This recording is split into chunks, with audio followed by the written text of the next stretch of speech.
The next big topic of discussion here is working with pages inside your WordPress blog. And we've mentioned pages maybe once or twice so far already, but I just want to make sure that we really understand the fundamental differences between pages and posts inside our blog. So here's a few things for you to keep in mind.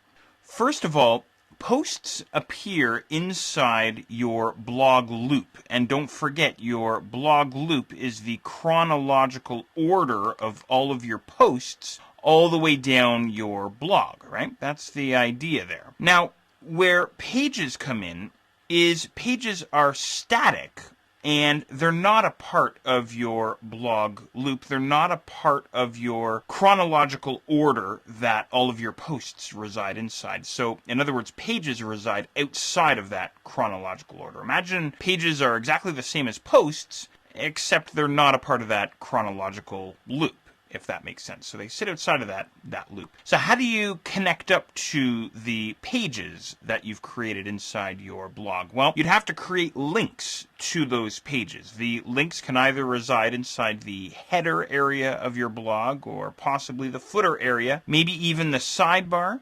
And you can also link to your pages from within posts and vice versa, of course, right? So that's really the idea here. Posts are semi-regular blog updates, and pages are standalone content, like about pages or contact pages or perhaps product pages. That's really the idea here. Now, both posts and pages can include comments if you want. That's optional. But unlike posts, pages can't make use of categories or tags. Not by default anyway, but you can use plugins if you want with your blog to allow pages to make use of categories and tags.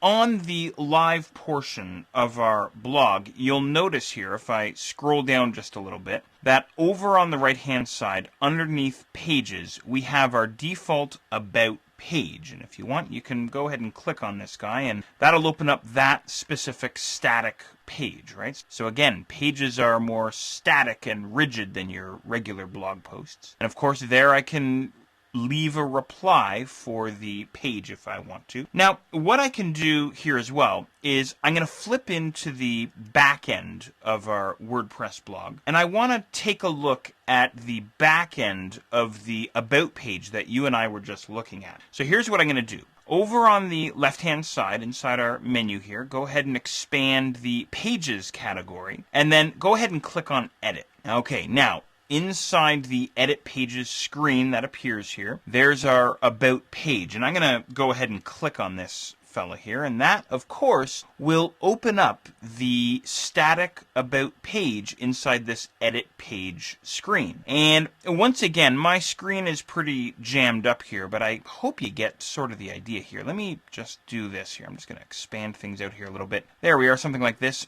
And you'll notice that this Edit Page screen here, this Edit Page view, is very, very similar to the screen that you and I have been working inside when we go and create our brand new posts or when we go and edit our posts, right? Not only in terms of the title across the top, the permalink, and the toolbars that we have available and all of the options that we have there, but also in terms of the main body field there, and also the options that we have over on the right hand side. Now, some of the options here on the right are very familiar. The publish options, we can set our status and our visibility and so on, but we also have some other options here. We can set up something called page templates, which we'll talk about, and we can also set up page orders as well. So there are definitely some strong similarities here, but there's also some unique options here as well, which we'll definitely dig into next.